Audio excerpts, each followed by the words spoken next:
Awakening from a nightmare, I have three hobbies: greed, calculation, and a weakness for beautiful women. My days are spent crushing rivals and orchestrating corporate bankruptcies for sport. According to the original script, the hero was supposed to return, save the heroine's company from my clutches, and then, armed with the universe's favor, dismantle my own. I was to end up crippled, beaten to death by mob enforcers in some forgotten alley. What a pathetic end. But this time I've woken up. I know the entire plot, every twist and turn. How could I possibly lose now? All I have to do is stay away from the heroine. If I never touch her, the rest of the story can't happen. But a gut-wrenching pain. The cold floor, a nauseating mix of rust and blood. My legs were twisted at an unnatural angle, bone-piercing skin exposed to the grimy air. A circle of thugs armed with steel pipes closed in, their faces contorted in vicious grins. "Mr. Thorne, look how the mighty have fallen." The one with the scar across his face stomped on my hand, grinding his heel into my knuckles. The crack of shattering bone was sickeningly clear. I lifted my head and saw him through the gap between my tormentors. Leo Chandler, the hero of this story.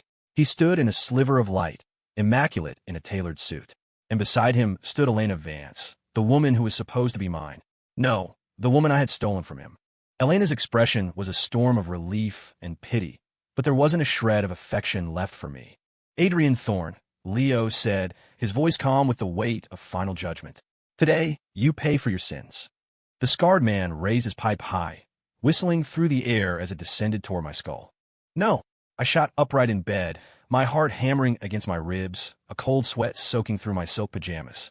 The expensive fabric clung to my skin, chilling me to the bone. I scanned my surroundings, not the filthy, abandoned warehouse, but my 8,000-square-foot penthouse overlooking the heart of the city. Beyond the floor-to-ceiling windows, the lights of New York glittered, each one a testament to the wealth and power I, Adrian Thorne, held in my fist. What was that? A nightmare. Too real. Panting, I reached for the glass of water on the nightstand. The diamonds on my Patek Philippe watch fractured the lamplight into 1,000 cold shards. Just then, a torrent of information flooded my mind. It wasn't a dream. It was the ending of a book. My ending. The ultimate fate of the villain, Adrian Thorne. My name is Adrian Thorne, ruler of a corporate empire in New York City, known for my volatile temperament and my willingness to do whatever it takes to win. My life's motto: if I want it, it's mine, people included. 3 years ago, I wanted Elena Vance. The daughter of a fallen high society family, she was beautiful, headstrong, and deeply in love with her childhood sweetheart, Leo Chandler. According to the book's plot, I used underhanded tactics to force her family into bankruptcy, keeping her by my side as collateral. Her lover, Leo, was sent overseas by his family, where he was meant to spend years sharpening his claws, plotting his revenge. For the next 3 years, the script had me subjecting Elena to various forms of imprisonment and torment, classic alpha male romance tropes. I'd be cruel to her one moment, then inexplicably kind the next, a dizzying cycle of possessive obsession. And Elena, in turn, would resist, her heart belonging only to the hero, her hatred for me solidifying with every passing day. Finally, Leo Chandler would return, cloaked in the invincible armor of a protagonist. He'd launch a new company, unite the rivals I'd crushed, and systematically dismantle my empire. He would expose my every crime and put me on trial before the world. Elena, of course, would be his rock, his spiritual anchor through it all. In the end, I'd be left with nothing. Betrayed by everyone, my company in ruins, hunted down by the organized crime syndicates I'd crossed. They would break my legs and beat me to death in a gutter. Meanwhile, the hero and heroine would walk hand in hand into the sunset, their love story a modern legend. A low laugh escaped my lips, sounding alien in the vast, empty bedroom. So, I was just a villain in a book, a disposable tool designed to make the hero shine brighter. All my ambition, my hard-won success, nothing more than a stepping stone for him. Absurd. Laughable. Why should my life be written by someone else? Now that I've woken up, now that I see the strings, it's time to play a different game. The entire plot hinges on one thing: my entanglement with Elena Vance. If I never go near her, if I don't create the damsel in distress scenario for Leo to resolve, then none of the subsequent events can unfold. Even if Leo comes back, without Elena as his catalyst for revenge, what could a lone upstart do against me? Yes, that's the plan. From this moment on, Elena Vance is erased from my world. I grab my phone, ready to call my executive assistant, and have him remove all traces of her from my life. Send her away, give her a generous settlement, and ensure her family stays far, far away from me. I unlocked the screen, my thumb hovering over the call button, when a breaking news alert filled the display. NYC mogul Adrian Thorne welcomes second child. His mysterious partner, Elena Vance, gave birth at a private hospital early this morning. My finger froze. What? Second child? And Elena? We already had one. And now another. My mind reeled, the memories of the original novel clashing violently with my own. In the book, I'd only kept her captive. Our relationship never became physical, let alone resulted in children. When the hell did the script change? I immediately dialed my executive assistant, Mark Peterson. Mr. Thorne. His voice on the other end was, as always, unshakably calm. Mark, Elena Vance. Is she at the hospital? My own voice was dry. Yes, sir. Ms. Vance delivered a healthy baby girl at 3:15 m. Mother and daughter are doing well. You were in a late-night meeting, so I didn't want to disturb you. I closed my eyes, rubbing my throbbing temples. And our first child. Mark paused, clearly finding my question odd. Sir, young Noah is 2.5. Noah Thorne? Have you forgotten? He's at the family estate with your mother. Noah Thorne, the son of Adrian Thorne and Elena Vance. I woke up too late. The plot hasn't just gone off script. It's a runaway train that's plunged into a ravine I never knew existed. The heroine has already given me 2 children, and the hero, Leo Chandler, is still nowhere to be seen. What does this mean? The villain won? No, that's not right. A cold dread washed over me. A fictional world has a way of correcting itself. Perhaps my conquest of the heroine was so complete that the hero's return is now more necessary than ever to save her. My end will probably be even worse than the one in the book. I have to see this for myself. Right now. Get the car. We're going to the hospital. Yes, Mr. Thorne. Hanging up, I threw back the covers and stepped onto the cold marble floor. The chill shot straight up my spine. Staring at the handsome, slightly sinister face in the mirror, I stretched my lips into a grim smile. Adrian Thorne, the game is on. And this time, I won't let you lose. A strange wife and son the VIP suite at St. Mary's private hospital was so quiet I could hear the faint hum of the medical equipment. I pushed the door open to a faint, mixed scent of antiseptic and baby formula. Elena was lying on the bed, her face pale, her hair damp with sweat and clinging to her cheeks. Her eyes were closed, her long lashes casting a fragile shadow beneath them.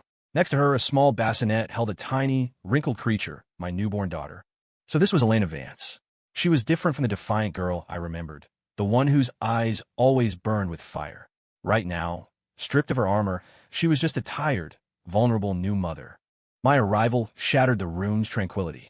Elena's lashes fluttered, and she slowly opened her eyes. The moment her gaze met mine, the vulnerability vanished, replaced by a deep-seated wariness and loathing. Yes, that's the look. Exactly as described in the book. What are you doing here? Her voice was hoarse, but sharp as glass. According to my original character profile, this is where I should swagger in, drop some condescending line like, "You've finally done something useful for the Thorne family," or make a possessive move toward her and the baby, escalating the conflict. But I can't do that now. I stopped at the doorway, a good 15 feet away from her, a perfectly safe distance. "I came to see," I said, my voice sounding stiff. I tried to mimic the arrogant tone of the original Adrian Thorne, but it came out as a bizarre mix of condescension and my own lingering shock. Elena's brow furrowed, as if my reaction was unexpected. I said nothing more, my eyes drifting to the tiny infant. She was sound asleep, her little fists clenched, her mouth opening and closing. My daughter, a living, breathing person. My plan was to cut them both out of my life completely. But looking at them now, something unfamiliar tugged at a forgotten corner of my heart. "If there's nothing else, you can leave," Elena said coldly, breaking the silence. It was a defense mechanism she had clearly perfected. "Right." I nodded, not lingering, and turned to go. Just as I pulled the door open, her voice, laced with disbelief and confusion, came from behind me. Adrian Thorne. She couldn't seem to understand why I was actually leaving. No taunts, no grand possessive gestures. I didn't look back. "Get some rest." I let the 4 words hang in the air as I closed the door, shutting her and all her complicated emotions inside. Out in the hallway, I leaned against the wall and let out a long breath. Step 1. Successful. Maintain distance. Do not initiate conflict. Mark was waiting for me at the end of the hall. "Mr. Thorne, arrange for the best baby nurses and a nutritionist. Money is no object," I ordered, my face a mask of indifference. Also, have the Westchester estate prepared. Upgrade the security to the highest level. When she's discharged, move her and the child there.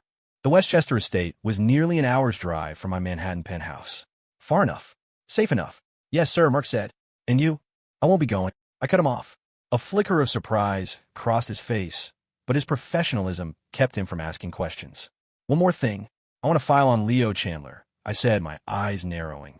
I want to know everything he's been doing overseas for the past 3 years, and any recent movements. Know thy enemy. I couldn't just wait for him to come for me. After settling things, I didn't go back to the office. I had the driver take me to the family estate. I had to see my son. The Thorne family estate was a sprawling, old money mansion nestled in the rolling hills of Greenwich, Connecticut. My mother, who preferred the quiet life, lived here year-round. The car pulled up to the gate, where the butler was already waiting. Mr. Adrian, welcome home. Where's my mother? The madam is in the back garden with the young master. I walked through the manicured hedges toward the back of the house. Before I got close, I heard a small, childish voice. Grandma, is Daddy a bad man? My feet stopped dead. Why would you ask that, Noah? It was my mother's gentle voice. Because he took Mommy away. In the cartoons, the ones who take the princess are always the bad guys. Well, do you like Daddy?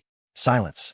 I stood hidden behind a marble statue, my chest tightening at his hesitation. After a long moment, the small voice returned, tinged with a mix of hurt and confusion. I don't know. I don't see him much. He doesn't like me, and he doesn't like Mommy. I took a deep breath and stepped out from behind the statue. On the perfectly cut lawn, a little boy in a miniature blazer, with features sculpted like a porcelain doll, was looking up at my mother. When he saw me, his small body went rigid, and he instinctively ducked behind her. His eyes were identical to mine. This was Noah Thorne. My son. Adrian, what brings you here? My mother looked surprised, then gently nudged the boy forward. Noah, say hello to your father. Noah pressed his lips together, his big, dark eyes filled with apprehension. He stared at me and said nothing. In the memories of the original Adrian, I had all but ignored this child. He was the product of my conquest, a footnote to the prize I had won. I had never held him, never even smiled at him. Now I looked at him, this child who shared my blood, yet was utterly terrified of me. What was I supposed to do? Go hug him? He would surely burst into tears. Smile at him? I'd probably scare him even more. All I could do was stand there, just as I had in the hospital room, keeping my distance. I came to see him, I said, my tone still clipped, and to tell you that Elena had another one, a girl. My mother froze, her face a mixture of joy and worry. She glanced at her grandson, then back at me, and sighed. Adrian, what are you going to do about you and Elena? You have 2 children now. I have it under control. I didn't want to discuss it. My gaze returned to Noah. He was still hiding behind his grandmother, only half of his small head peeking out, secretly studying me. Noah Thorne, I said his name. The little boy flinched again. I reached into my pocket and pulled out an object I'd impulsively had Mark stop to buy on the way here. A transformer. The newest model, the one all the kids were supposedly crazy about. I didn't know how to give it to him. I just crouched down, placed the toy on the grass between us, and took 2 steps back. This is for you. After I said it, I looked away from him and back to my mother. I have to get back to the office. Take care of him. With that, I turned and walked away without looking back. I could feel his small, searching gaze following me until I disappeared around the corner. Sitting in the car on the way back to the city, I closed my eyes, my mind a chaotic mess. A wife who despised me, a son who was terrified of me, a newborn daughter who needed everything, and a hero who could return at any moment to burn my world down. My life as a villain was a complete disaster. The inertia of the plot for the next month, I strictly adhered to my quarantine plan. After Elena was discharged from the hospital, she was sent directly to the Westchester estate. I provided her with 2 baby nurses, a nutritionist, a private physician for bodyguards, and 2 maids. I gave her everything money could buy, except her freedom. I never visited. I didn't even call. I simply had Mark give me daily reports. Ms. Vance is recovering well today. The young miss is healthy, eating and sleeping on schedule. Aside from caring for the baby, Ms. Vance spends most of her time reading. Reading? I was curious what she was reading. Mark's answer was unexpected. Mostly books on business management and financial investment. I paused for a moment, then gave a cold smile. What was this? Was she studying up on how to defeat me? Naive. Still, as long as she wasn't crying for Leo Chandler or trying to kill herself, she could read whatever she wanted. At the office, I was making my own preparations. The complete file on Leo Chandler was sitting on my desk. For the past 3 years, he'd been working at a mid-sized investment bank on Wall Street. He had an impressive track record and had built a solid network. According to my sources, he had recently resigned and booked a flight back to New York for next week. He was coming back, a little earlier than in the original script. Was this a butterfly effect, triggered by the changes in my storyline? In the book, upon his return, he would first connect with several old friends I had previously crushed. The most important among them was David Carter. Carter's company, Horizon AI, had the potential to be a major player. In the original plot, I coveted his technology and used a hostile takeover to bleed him dry. His company went bankrupt, and I acquired his tech for pennies on the dollar. This act became Leo's first crusade for justice after returning to the country. He would help Carter rebuild, using the opportunity to rally a coalition of those who held a grudge against me. Right now, the date I was scheduled to make my move was just 1 week away. I looked at my calendar. Next Wednesday, handle Horizon AI. If I went ahead with the original plan and destroyed David Carter, I'd be personally handing Leo a loaded gun. But if I did nothing and let Horizon AI flourish, it wouldn't fit the greedy, domineering persona of Adrian Thorne. A villain who has seen the script fears nothing more than breaking character and attracting the corrective force of the universe. I had to be clever about this. Wednesday afternoon, the conference room at Horizon AI. David Carter sat across from me, looking haggard. He was in his 40s, but his hair was already graying at the temples. The spark in his eyes had been extinguished by weeks of financial stress. Mr. Thorne, my technology is top of the line. Just give me 6 more months, I promise you, David. I cut him off, leaning back in my chair and steepling my fingers. I don't care about promises. I care about results. Your company's cash flow is non-existent. You owe your employees 3 months of back pay, and your bank loans are about to be called in. What future are you trying to sell me? My words were knives, each one twisting in his gut. His face went pale, his lips trembling as he struggled for a response. This was the Adrian Thorne style. Crush their spirit first. The room fell silent. According to the script, this is when I should slide a predatory acquisition contract across the table, filled with insulting terms, and buy his life's work for a pittance. But I didn't. I took another file from my briefcase and pushed it toward him. What's this? Carter asked, picking it up warily. An investment proposal. I said coolly. I, personally, will inject $100 million into Horizon AI. I'll take a 49% stake and hold veto power on all major decisions. However, day-to-day operations and R&D will remain entirely under your control, David. I won't interfere. Carter's head snapped up, his eyes wide with disbelief. Mr. Thorne, what are you playing at? I'm playing to win. I believe your tech is brilliant, but I don't trust your ability to run a business, I stated bluntly. I give you the money, you do the work. You're still the CEO of Horizon AI, but starting today, you're also working for me. If we make a profit, we split it 60-40. You get the 60. If we lose, the loss is all mine. The terms were ridiculously generous. David Carter was no fool. He stared at me, searching my face for the trap. Why would you do this? Because I'm greedy, I said, flashing a shark-like grin, and I believe your technology will make me a great deal of money. It's that simple. The reason was pure Adrian Thorne. Carter was silent for a long time, reading the agreement over and over. The terms were straightforward, with no hidden clauses. Finally, as if making a monumental decision, he picked up the pen and signed his name. Mr. Thorne, I hope we have a pleasant partnership. His voice was still rough, but he sat up a little straighter. Let's hope you work pleasantly for us, David. I corrected him, standing and adjusting my suit. The money will be in your account within the hour. I expect to see your new product launch plan by next month. With that, I turned and left, leaving him alone in the conference room, staring at the contract with a complex expression. I had successfully altered a piece of the plot. I didn't destroy David Carter. I made him my man.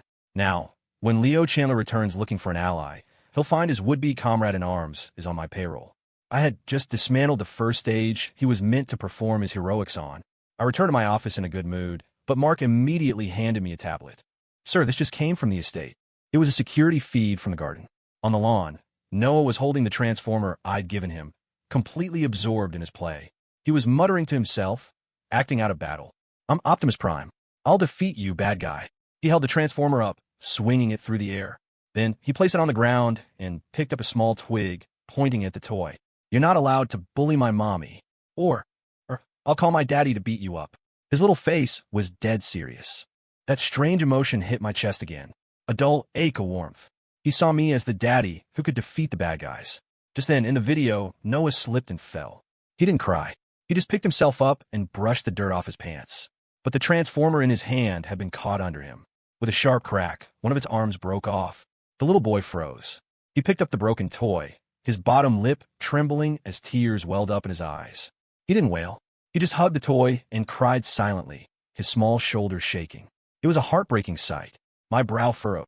Have the purchasing department buy every last unit of that model available on the market. Have them all delivered to the estate, I commanded coldly. Yes, sir.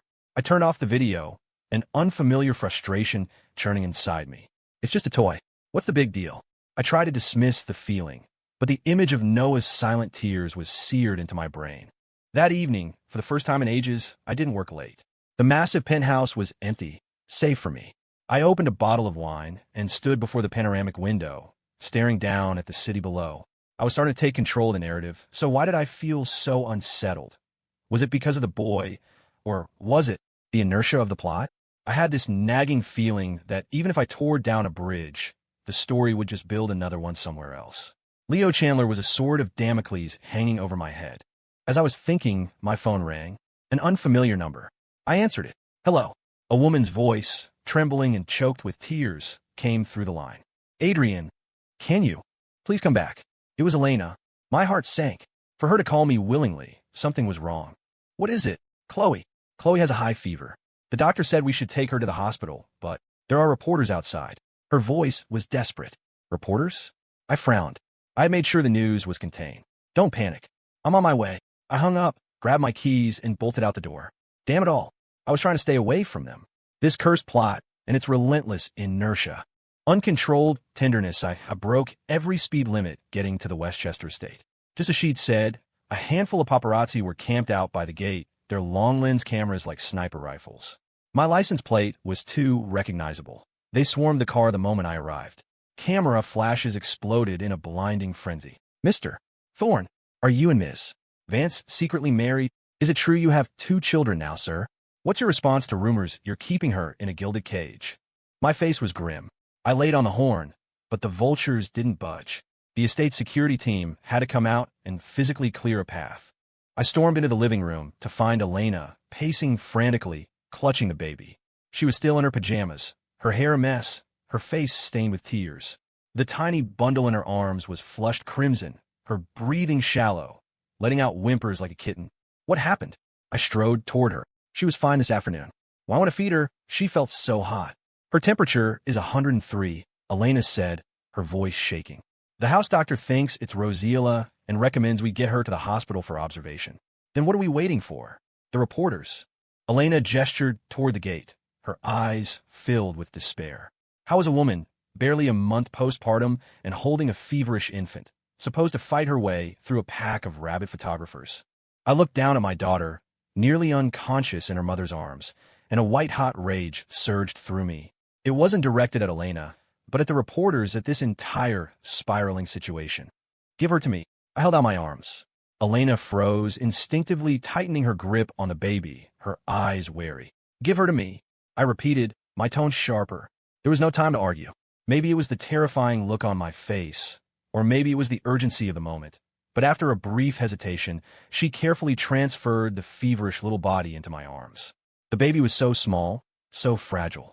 Through the swaddling, I could feel the alarming heat radiating from her. My heart, as if scorched by the fever, clenched painfully. Mark! I roared. Here, Mr. Thorne. Mark, who had followed me in, was at my side instantly. Clear a path. If anyone gets in the way, run them down. If they point a camera, smash it.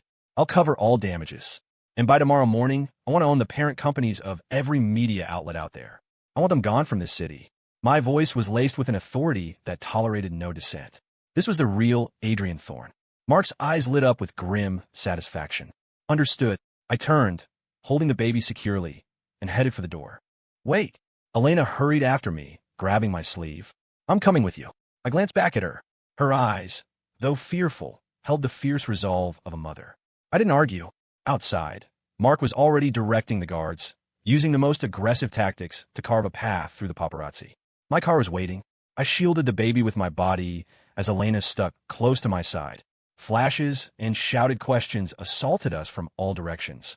Get in. I pulled open the door, pushed Elena inside, and then slid in after her with the baby. The engine roared to life, and the car shot forward without a moment's hesitation, leaving the chaos behind. Inside the car, Elena immediately took the baby from me, holding her tight and whispering soothing words. I watched her pale profile, listened to our daughter's pained whimpers, and the frustration inside me intensified. My plan was in shambles. The safe distance I had so carefully constructed had just been annihilated. By the time we reached the hospital, everything was arranged. The best pediatric team was waiting. The baby was immediately whisked away to the neonatal intensive care unit, leaving Elena and me in the hallway. We were alone. She leaned against the wall, trembling slightly. I couldn't tell if it was from cold or fear. I took off my suit jacket and draped it over her shoulders. Her body went rigid. She looked up at me, her expression too complex for me to decipher. "Thank you," she whispered. I didn't say anything. I just sat on a nearby bench and lit a cigarette. Through the haze of smoke, my mind went back to the book. In the original story, Elena had also fallen gravely ill. At that time, I had left her alone in the villa, completely indifferent.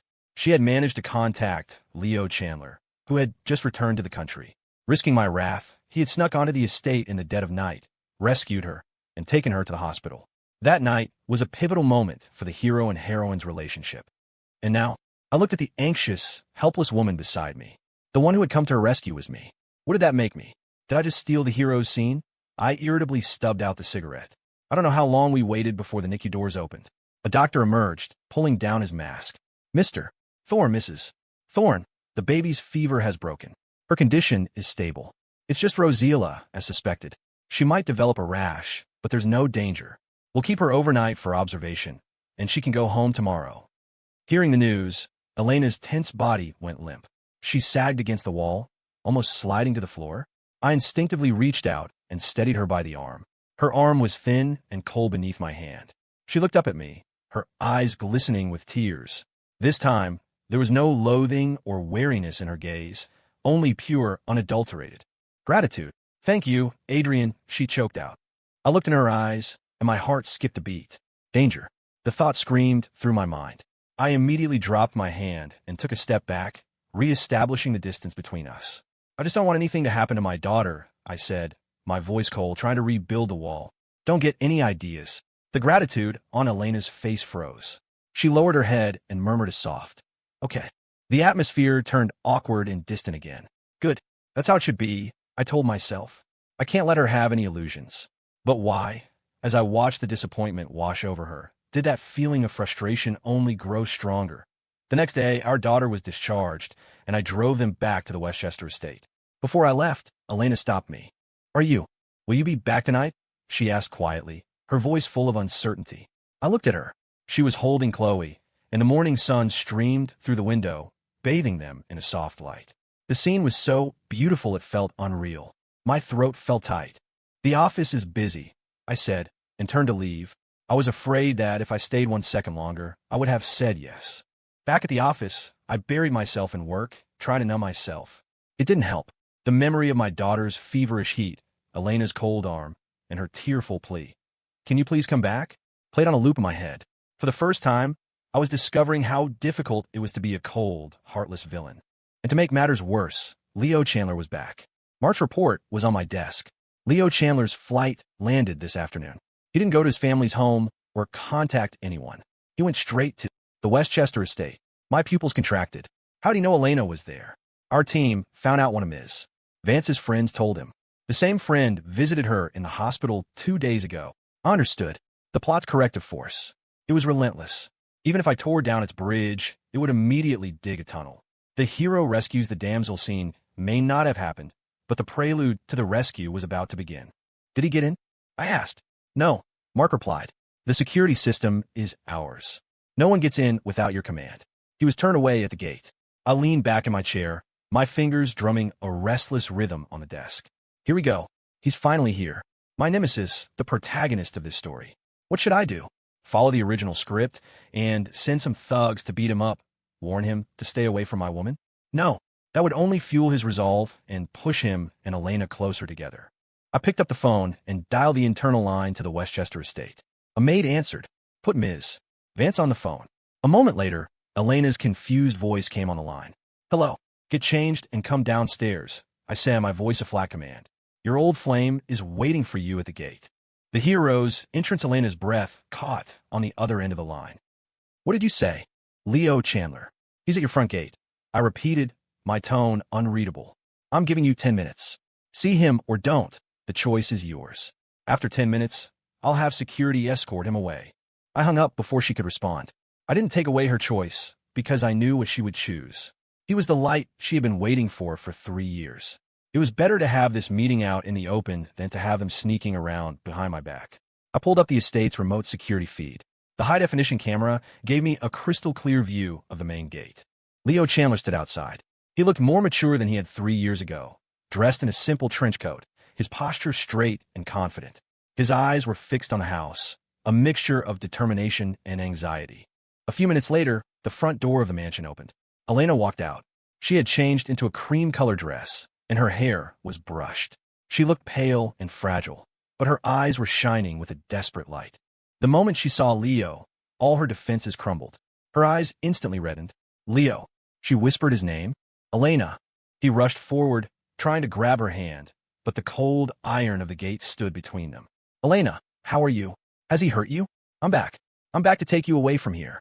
Leo's voice was thick with urgency and pain. Elena shook her head, tears streaming down her face. I'm fine. A blatant lie. Don't lie to me. I heard everything. He locked you up. He forced you to have his children. Leo's fist slammed against the gate, making a dull thud. That bastard. I'll make him pay for everything. Elena's face grew even paler. She glanced back toward the house, as if afraid I was listening. Leo, you should go. It's not safe here, she urged. I'm not leaving. I'm taking you with me today, he said stubbornly. Elena, believe me, this time I have the power to fight him. Can we go back to how things were? Just tell me. Elena's body trembled. Can't we go back? The question was a knife in her heart. She instinctively looked back toward the second floor of the mansion.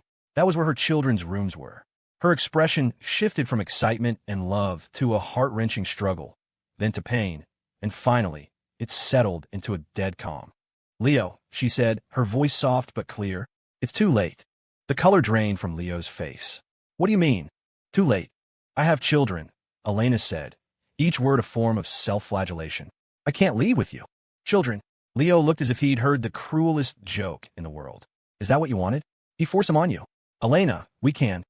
They're my children, too. Elena cut him off, her voice rising. And they are innocent. Leo was stunned into silence. He stared at the woman before him, the girl he had dreamt of for 3 long years. She had changed. Her eyes no longer held just love for him and hopes for the future. They held something new, something he couldn't understand. The unbreakable bond of a mother. Watching from my screen, my face was impassive. This scene should have filled me with a twisted sense of victory. The hero's passionate declaration, shattered by the cold, hard reality. But I felt nothing of the sort. I just found it ironic. I, the villain, had used the most despicable means to possess the heroine. And in doing so, I had shackled her with the heaviest chains of all, her own children. The hero had returned, righteous and ready for battle, only to find that the princess he'd come to save could no longer leave her prison. Her greatest weaknesses were now locked inside with her. Elena. Leo's voice was filled with anguish and defeat. Go, Elena said, closing her eyes, unable to look at him any longer. Don't come back. Please. With that, she turned her back on him and walked back into the mansion. The iron gate slowly closed behind her, sealing 2 worlds apart. Leo stood outside, a statue hollowed of its soul. I shut down the monitor.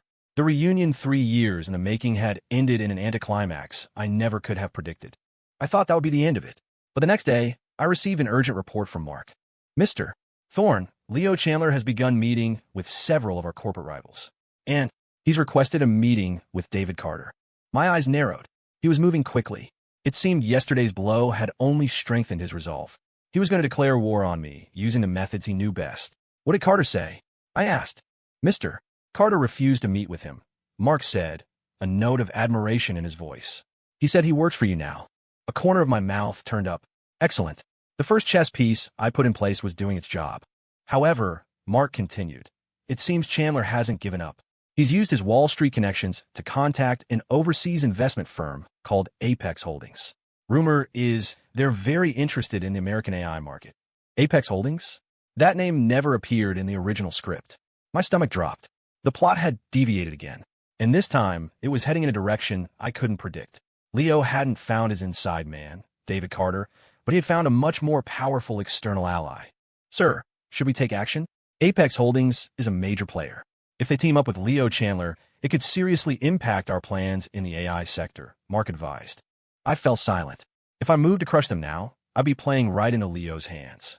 He would love nothing more than for me to focus all my attention on him, allowing him to play the role of the tragic underdog and gain more sympathy and support. I would not be led by the nose. My goal wasn't to defeat Leo Chandler. My goal was to survive. Leave him be, I decided. Let him make his moves. This is business. We play by the rules. If you want a game, I'll give him one. After a pause, I added, but keep a close watch on him, especially any and all contact with his ex-girlfriend. Understood. Hanging up, I rubbed my brow. Things were becoming more complicated than I'd anticipated. Leo was no longer the hot-headed kid bent on revenge for love. He was smarter, more adept at using the system. And I was no longer the brute who relied solely on power and intimidation. We were like two grandmasters sitting across a chessboard, beginning a silent war. And Elena and our two children were the center square. Whoever controlled the center controlled the game. That evening, I made a decision. I had my driver take me to the Westchester estate. When I appeared at the door, the maid who opened it jumped. Mr. Thorne, where is Ms. Vance? In the nursery. I went straight upstairs. The nursery door was slightly ajar, a warm light spilling from within. I pushed it open gently. Elena was sitting on the rug, her back to me. In front of her was a small playmat. Noah was there, too. He was holding the transformer with the broken arm, handing it to Elena. Mommy, it's broken. When is Daddy coming back to fix it? He asked in a small voice. I froze. Fix it? Did he think I'd fix the toy? Elena's body stiffened. She took the toy and said softly, Daddy's very busy. How about Mommy fixes it for you? No, I want Daddy to fix it. Grandma said Daddy is the strongest man in the world. He can do anything, Noah said stubbornly. Elena fell silent. She held the broken toy, at a loss. I stood in the doorway, a storm of emotions churning inside me. In my son's mind, I was the strongest man in the world. I cleared my throat. Ahem. Mother and son turned around at the same time. When she saw me, a flicker of panic crossed Elena's face. But Noah's eyes lit up.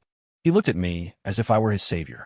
He scrambled up from the floor and ran toward me on his little legs. Then, to my utter astonishment, he hugged my leg. Daddy, he shouted, his voice loud and clear. It was the first time he had ever willingly, eagerly called me that. My entire body went rigid. The clumsy father, I looked down at the little boy clinging to my pant leg. He was staring up at me, his eyes, a perfect copy of my own, shining with hope and trust. Daddy, it's broken, he said, holding up the transformer with the severed arm, his face a mask of tragedy. My mind went blank. What was I supposed to do? Push him away? Tell him I wasn't here to fix his toys? That would certainly be more in line with my cold-hearted villain persona. But looking into those clear, trusting eyes, I found I couldn't do it. My gaze flickered past him to Elena. She had gotten to her feet, her hands nervously clasped together. She watched us, her expression a mixture of shock and a hint of cautious curiosity. She was studying my reaction. I took a deep breath and slowly crouched down to his level. Let me see. I held out my hand. Without hesitation, Noah placed the wounded soldier in my palm. I examined the cheap plastic toy. The break was clean. The plastic clip had snapped off. I tried to fit it back together, but it was impossible. It can't be fixed, I stated, my voice flat. The little boy's eyes immediately filled with tears, his lower lip trembling. But Grandma said you could do anything, he said, his voice cracking. My chest tightened again. Damn it. This was the one thing I had no idea how to handle.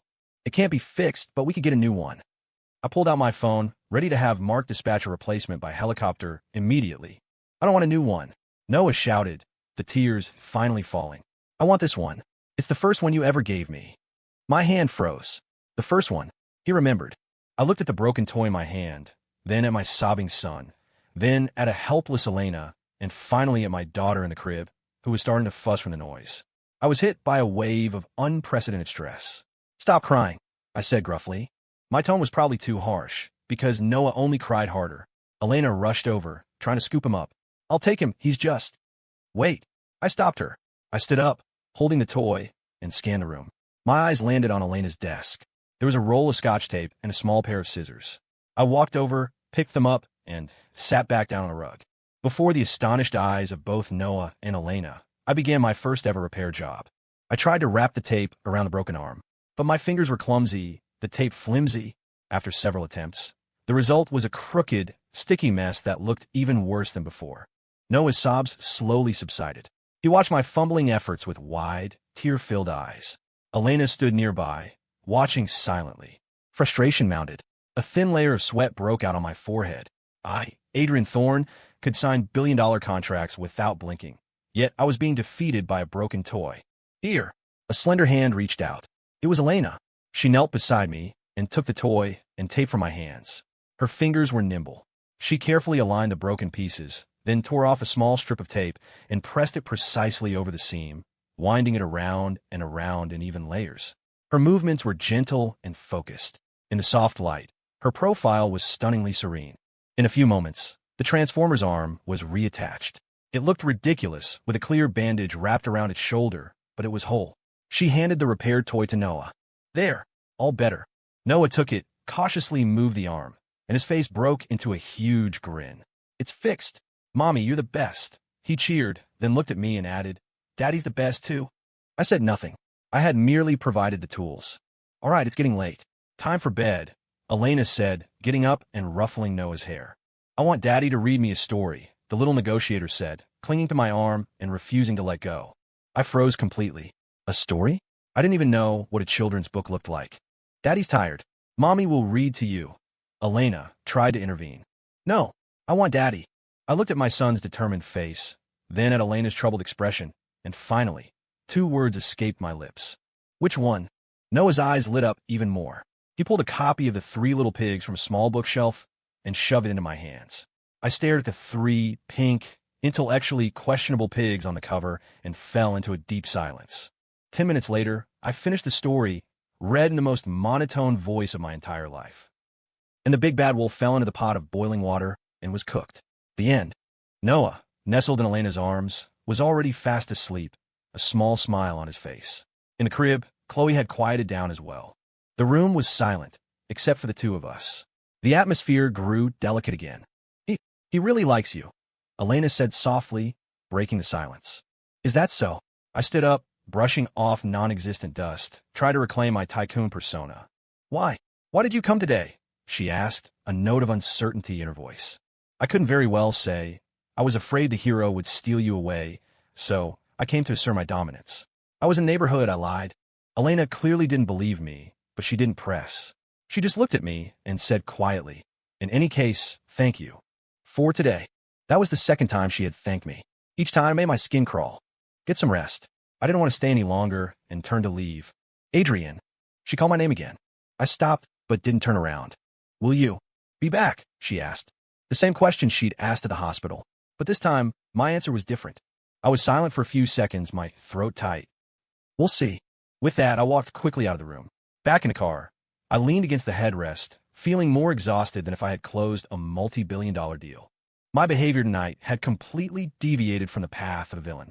I had played with my son, allowed Elena to get close to me, and even read a bedtime story. This was a disaster. I was slowly, step by step, becoming a father and a husband. No, this had to stop. I sat up straight. This was Elena's strategy. She knew confrontation was useless, so she was using the children, using these moments of warmth to soften me, to lull me into a false sense of security. I couldn't fall for it. I picked up my phone and sent a text to Mark. Stop monitoring Apex Holdings. I want a full-scale investigation. I want to know everything about them. And tell David Carter to get ready. I'm going to use Horizon AI to send Leo Chandler a very special gift. Leo Chandler, you want to play the game of high finance? Fine. I'll play with you. And I'll show you who really owns the board. This is my war to win. The villain's declaration of war over the next 2 weeks. A storm gathered over New York's business world. Leo Chandler's partnership with Apex Holdings moved forward with impressive speed. They held a press conference to announce the formation of a new investment firm, Chandler Ventures, with Leo as CEO. The name was a clear provocation. Their first target was the artificial intelligence sector. It was a direct challenge to me. The entire city was watching. On one side was the entrenched behemoth, Adrian Thorne. On the other, the returning golden boy, backed by foreign capital and a thirst for revenge. Everyone expected a bloodbath. And yet, Thorn Industries remained surprisingly quiet. I made no public statements, offered no comment on the launch of Chandler Ventures. I even canceled several AI projects that were in development. To the outside world, it looked like I was avoiding the fight. Mr. Thorn, the word on the street is you're afraid of him. Mark reported in my office, his tone laced with indignation. I stared out the window, non-committal. Let them talk. But Chandler Ventures is moving fast. They're already approaching several startups we were looking at, making huge offers. They're openly trying to outbid us. Let them, I said coolly. The bait is in the water. Now we wait for the fish to bite. My bait was David Carter's Horizon AI. With my capital injection, the company had been revitalized. Carter was a tech genius, not a manager, but with his financial worries gone, his R&D capabilities were unparalleled. In the past month, Horizon AI had announced several breakthrough patents, causing a major stir in the industry. Its stock price soared. Everyone, including Leo Chandler, believed Horizon AI was my key asset in the AI war. He tried to poach Carter several times, but was rebuffed. So, he changed his strategy. He began quietly buying up Horizon AI stock on the open market. He was discreet, using multiple shell accounts, but he was always under my surveillance. Sir, Chandler's stake in Horizon AI is now over 4%, Mark reported daily. Keep selling, I ordered. Make it look like retail investors are cashing out at the peak. Do it slowly. Don't make him suspicious. Yes, sir. It was a game of patience. Leo thought he was the predator in the shadows, that he was chipping away at my foundation. He had no idea I was the one loosening the bricks for him. I went about my days as usual, managing my empire, attending meetings, and even found the time to visit the Westchester estate twice more. The first time, I brought a new transformer, bigger and more impressive than the last one. Noah was thrilled, but he still kept the old, taped-up one in the most prominent spot on his bedside table. The second time, I brought nothing.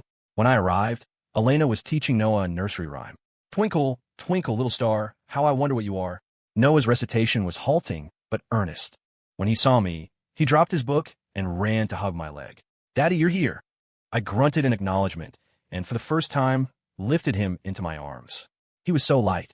He wrapped his arms around my neck and planted a wet kiss on my cheek. My body went rigid again. Elena stood nearby, watching us with a gentle expression. It was no longer an act. It was genuine. That night, on a strange impulse, I stayed for dinner. At the table, Elena filled Noah's plate, occasionally glancing up at me. We didn't speak, but the tension that once defined our interactions was gone. After dinner, I helped Noah build with Legos for half an hour. Then, ignoring his pleas of just a little longer, Daddy, I made my escape. I was finding it increasingly difficult to resist this warmth. Every time I left the estate, it took me longer to find the cold, ruthless Adrian Thorn within myself. I couldn't let this continue. This war had to end. Soon. A week later, the time was right. Mr. Thorn, Chandler now holds 9.8% of Horizon AI stock. Our intel says Apex Holdings just gave him a massive line of credit. He's planning to make a tender offer tomorrow to push his stake past 10% and secure a seat on the board. Mark reported, his voice tight with anxiety. Once Leo was on the board, he'd have access to the company's core secrets. He finally took the bait. I smiled. What's our move? Do we start a counterbuy? No. I shook my head. Tell David Carter to schedule a press conference. A press conference? For what? To announce Horizon AI's bankruptcy and restructuring plan. Mark's eyes widened. Bankruptcy? Sir, the company is doing better than ever. Why would we do that? Because, I said, standing and walking to the window, overlooking the city below, I'm going to bury Leo Chandler and Apex Holdings right along with him. Leo thought he was buying a golden goose. What he didn't know was that this goose had been infected with bird flu from the very beginning. The $100 million I gave Carter wasn't an investment. It was a loan personally secured by me against all of Horizon AI's assets and patents. The 49% stake I held was my right to convert that debt to equity at any time. The company's recent success was a mirage built on a massive financial black hole, funded entirely by my loan. And now I was pulling the plug. As Horizon AI's largest creditor, I had the right to force the company into bankruptcy restructuring when it couldn't service its debt. Once that process began, all common stock would become worthless. The shares Leo had spent a fortune acquiring would turn to dust. The money he used was from Apex Holdings. After botching their very first major investment, his credibility with them would be shot. And without a source of capital, what was Leo Chandler to me? That's brutal, Mark breathed after I laid out the plan. We'd be losing our own $100 million investment just to take him out. No, I corrected him. In a bankruptcy restructuring, as the primary creditor, I get first rights to acquire all company assets. That includes Carter's priceless patent portfolio. I will buy a clean, debt-free Horizon AI for pennies on the dollar. I wasn't just going to bury Leo. I was going to do it while completing a 100% takeover of his target company at minimal cost. That was the Adrian Thorne way. See to it, I said with a wave of my hand. Tomorrow, I want to watch a good show. The victor's solitude. The next morning at 10, the press conference began. David Carter stood at the podium, looking exhausted, his eyes bloodshot. He played the part of a ruined entrepreneur to perfection. When he announced to the stunned room of reporters that Horizon AI was filing for bankruptcy protection, effective immediately, the place erupted. Everyone had believed the company was a rising star, Thorne Industries champion against the upstart Chandler Ventures. No one imagined the champion was actually a Trojan horse. The moment the news hit the wire, Horizon AI's stock collapsed. It plummeted from a high of $120 a share, hit the circuit breaker, then another and another. Countless investors who had bought in at the peak were wiped out. And the one who lost the most was Leo Chandler and his Chandler Ventures. I sat in my office, watching the financial news scroll across the screen, a cold smile playing on my lips. Chandler Ventures suffers catastrophic loss less than a month after launch. CEO Leo Chandler rumored to have resigned.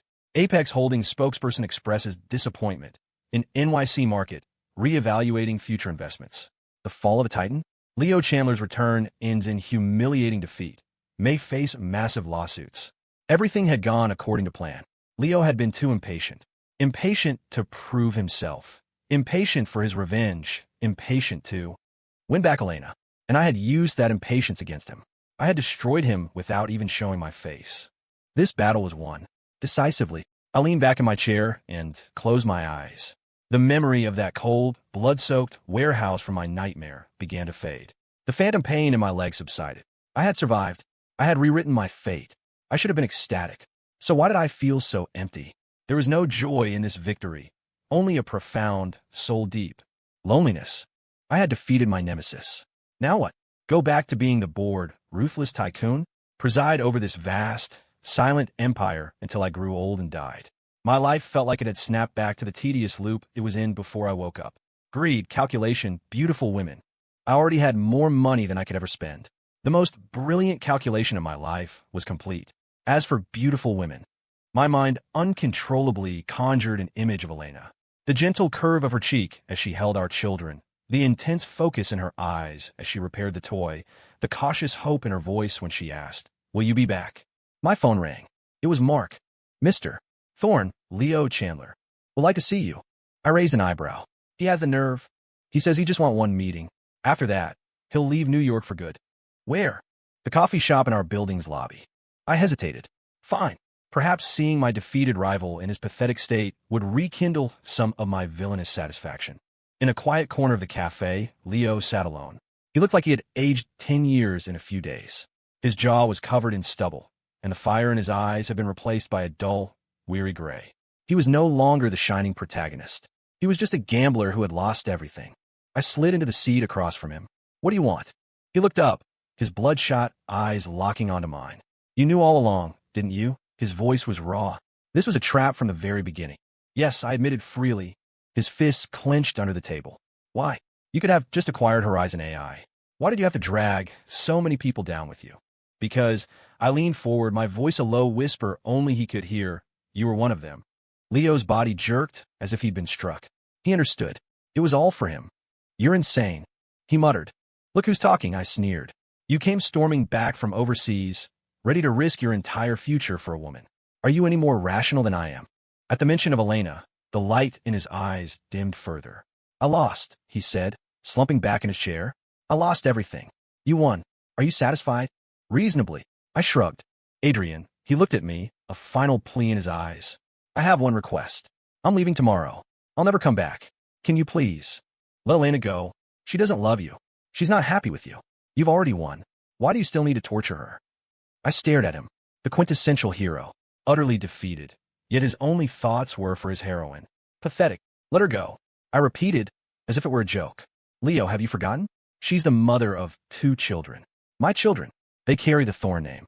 You wanted to let her go, and what about the kids? You take her away, and she never sees her own flesh and blood again? Or are you magnanimous enough to raise my children for me? Each question was a hammer blow, shattering what little was left of his composure. The color drained from Leo's face. He was speechless. So, you can take your pitiful, self-righteous love and get the hell out of my city, I said, standing to look down on him. Elena is my woman. Her past may have been with you, but her present and her future belong to me. I turned to leave. Adrian Thorne, he called out behind me. I paused. You'll regret this, he said. What you take by force, you will lose in another way. You will never, ever have her heart. I walked away without looking back, leaving him with nothing but my cold silhouette. Her heart? What would I, Adrian Thorne, ever need with something so useless? I had one. That was enough. The unfillable void. Leo Chandler left, disappearing from New York like a dog with its tail between its legs. The news cycle moved on. The business world is a practical place. It only follows the winner. And I, Adrian Thorne, was the sole victor. I successfully acquired the restructured Horizon AI, rebranding it as Odyssey Intelligence and folding it into the Thorne Industries portfolio. David Carter, now my head of technology, was fiercely loyal. The greatest threat to my existence had been personally eliminated. I could finally rest easy and continue my life as a bored tycoon. Life did seem to return to a calm, predictable rhythm. I spent my days buried in paperwork, attending mind-numbing galas, and listening to the sycophantic praise of my peers. Adrian, your foresight is unparalleled. That move was a masterpiece. Who in New York would dare cross you now? I'd hold my wine glass, a polite smile fixed on my face, and feel nothing. It was boring. So incredibly boring. The rush of defeating Leo had vanished almost instantly, replaced by an even greater emptiness. I felt like a gamer who had beaten the final boss, sitting in front of a screen flashing "you win," with no idea what to do next. The insomnia came back, worse than before. I'd wake up in the dead of night, not from nightmares, but from the silence. This enormous penthouse was too quiet with just me in it. I started going to the Westchester estate more and more frequently, inventing excuses. I need to discuss the children's education. I'm here to inspect the security systems. I was in the neighborhood, thought I'd stop by for dinner. Elena grew accustomed to my increasingly frequent appearances. The wariness and loathing in her eyes were gone. She began to act like a real wife, having the staff set an extra place for me at the table, bringing out sliced fruit while I played with Noah. Our interactions became strangely domestic. We never talked about our feelings, the past, or the future. We only talked about the children. Noah seems to have a knack for languages. Should we hire a tutor? Chloe's weight gain is a little slow. Maybe we should adjust the nutritionist's meal plan. We were like a distant, estranged couple, held together only by our children. Noah became the bridge between us. He was increasingly attached to me. Whenever I was there, he'd follow me around like a shadow. Daddy, can you teach me to play chess? Daddy, how do you spell this word? Daddy, can you stay and sleep here tonight? I never agreed to his request to stay the night. I was afraid. Afraid I would drown in this illusion of warmth and forget who I was. I was a villain. A cold, selfish, ruthless villain. I didn't deserve any of this. One night, I woke from another bout of insomnia. It was 2 a.m. On a dark impulse, I got dressed, got in my car, and drove to Westchester. I didn't go in. I just parked down the street, watching the house, a single small lamp glowing in one of the windows. I knew it was the night light Elena left on for the children. I sat there in the car all night. Just before dawn, the front door opened. Elena emerged in workout clothes, ready for a morning run. She looked much healthier than when I'd first seen her in the hospital. There was color in her cheeks, and the light had returned to her eyes. She was no longer a desperate cage bird. It was as if she was slowly, piece by piece, coming back to life. Watching her, I remembered Leo's parting words. "You will never have her heart." Was that true? For the first time, a ridiculous thought began to take root in my mind. What if I tried to be good to her? Not the kind of condescending generosity that came from my bank account, but genuine, equal kindness. The kindness of a normal man toward a normal woman. What would happen then? The thought, once it appeared, grew like a vine, wrapping itself around my heart. I was terrified by it. Was I going insane? Me, Adrian Thorne, trying to win over a woman? I started the car and fled. For the next few days, I stayed away. I tried to exorcise the absurd idea from my head. I threw myself back into the lifestyle of the original Adrian Thorne, frequenting exclusive clubs and parties. I surrounded myself with a rotating cast of beautiful women. I wanted to prove to myself that Elena was just another one of my trophies. Nothing special, but it didn't work. The faces of the other women blurred into meaningless shapes. Their expensive perfumes made me sick. I realized my hobby, a beautiful woman, had malfunctioned.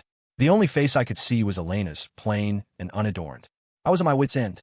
A week later, it was my birthday. As was tradition, the company threw a massive gala in my honor. All of New York's elite were in attendance.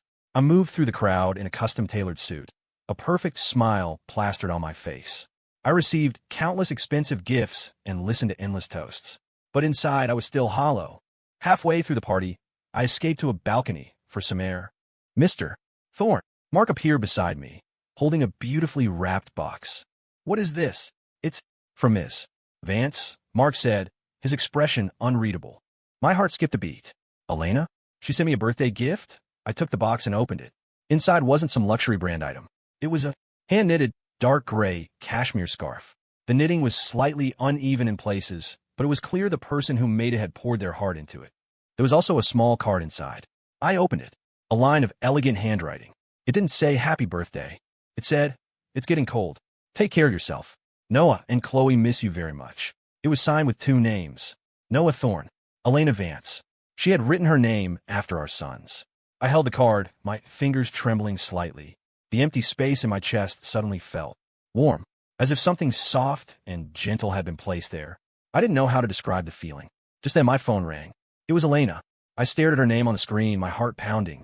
I took a deep breath, found a secluded corner of the balcony, and answered. Hello. My voice was unsteady. Happy birthday. Her gentle voice came through the line. Did you get the gift? Yes. Do you like it? It's adequate, I said, my pride making a final stand. I heard a soft, barely audible laugh on the other end. Noah was talking about you all night before he fell asleep. He said he wants you to read him a story. My heart melted a little more. I was about to say something when I heard Noah's sleepy voice in the background. Mommy, is that Daddy? Tell Daddy to come home. I miss him. I heard Elena move the phone away, her voice a low murmur as she soothed him. A moment later, she was back, her voice apologetic. Sorry about that. He woke up. It's fine, I said automatically. Silence stretched between us. I could hear her breathing. Adrian. She said my name. Yes. Are you coming home tonight? The same question, but this time my answer was different. I clutched the scarf in my hand, feeling the soft cashmere. I closed my eyes, picturing Noah's hopeful face and Elena's gentle eyes.